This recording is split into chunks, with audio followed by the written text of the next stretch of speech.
We're back for your ears only. I'm Melissa Exelberth. I'm David Alpern with this quote from the news. Dear Mr. Sendak, how much does it cost to go where the wild things are?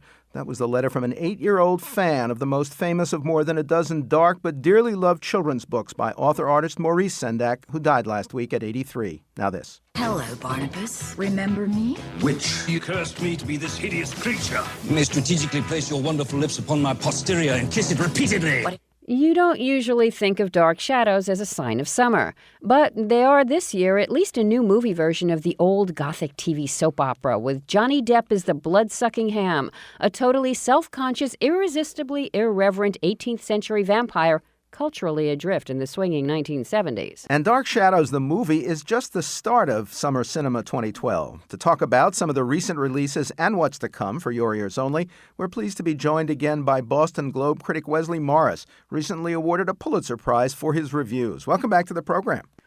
Thank you. How are you guys? Very well. Tell me, some Dark Shadows purists from its TV era say the new Tim Burton Johnny Depp version is too disrespectful, but you and fellow Globe critic Ty Burr found it good fun. How is Depp? Yeah, he's good. I mean, I think he's obviously enjoying himself.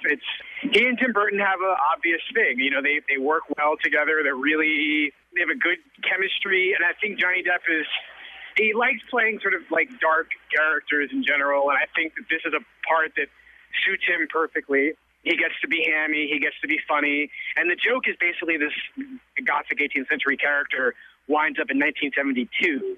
So you have these two eras sort of making fun of each other in some ways, and it's very funny. The comedy is really good. The problem with the movie, of course, is that it turns into an action movie for the last 45 minutes, but until then, everybody seems to be mostly on the same page about how to make it funny. Already a blockbuster from another medium is The Avengers, based on the Marvel Comics superheroes. And you say it's a rare pleasure when a film captures the madcap spirit of a comic book. Talk about that quality. Well, it's hard to do. Other movies have tried to do it. I think Ang Lee's Hulk, which is about the Incredible Hulk from a number of years ago, which people sort of dismissed as being too serious, not enough fun, and not having enough action, I think it's really a good example of how you can take a comic book and turn it into a film. But it was a sort of more literal idea of how to do that by breaking the screen into frames and having those frames do different things. Joss Whedon, the director and the writer of this Avengers movie, actually just figures out, he knows how comic book characters talk. He knows how the framing works in the comic book, so you don't need the paneling device, which is clever, but you don't. It's interesting to see a movie not need that, to just be able to capture what basically is a joyous experience for a lot of people, which is to open a comic book, see plot unfold, close it, and you move on to the next one. I mean, it's not terribly deep, and the moments in which the moments where it tries to do more than it can really intellectually handle are the moments that really don't work very well. One of them involves Captain America sort of having a Nazi flashback in Stuttgart with Loki, and it's an attempt to do something that I don't think Whedon is really quite engaged in the real world enough to do. but as a movie, as a movie based on a comic book that comprises the characters from other movies that weren't really very good, it's surprisingly smart and fun. I had a very good time. Looking further into the summer's films, Sacha Baron Cohen's Dictator disappoints, you say. I think it should be smarter than it is. Satires are hard to do. I think that the problem with this movie, though, is that he doesn't really know what the idea is. Is the idea that this fake Middle Eastern despot winds up in a Brooklyn food co-op and is simultaneously involved in a plot to sort of outsource or sell his company to these sort of oil interests.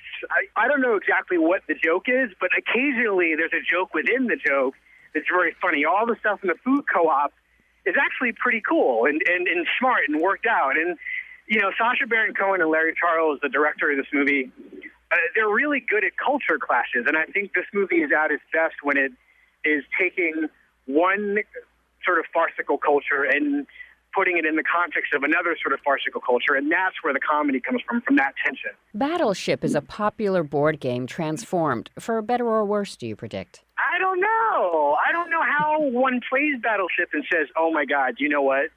A movie, right?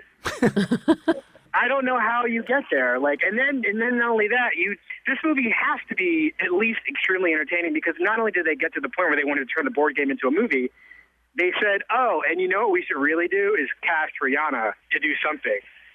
So I don't know. You note that the promise of last year's Bridesmaids has not materialized, with many more starring roles for women. In fact, men have been moving into feminine territory, as in what to expect when you're expecting. Talk about that.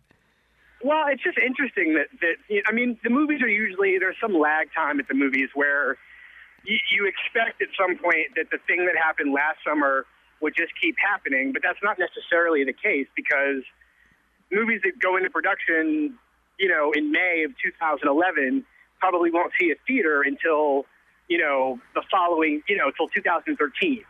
So it's possible that whatever was supposed to happen with Bridesmaids in terms of women and comedy won't happen until next year. But it also is more likely that all of that energy, all that sort of feminine comedic energy is on television. It's all over the television, but it's not really at the movies. But what to expect when you're expecting is sort of it takes the baby thing, and I haven't seen it yet, but it turns childbirth and pregnancy into something that, obviously men experience this too, but it seems to be that the men sort of occupy half the movie in a way that is like woe for them.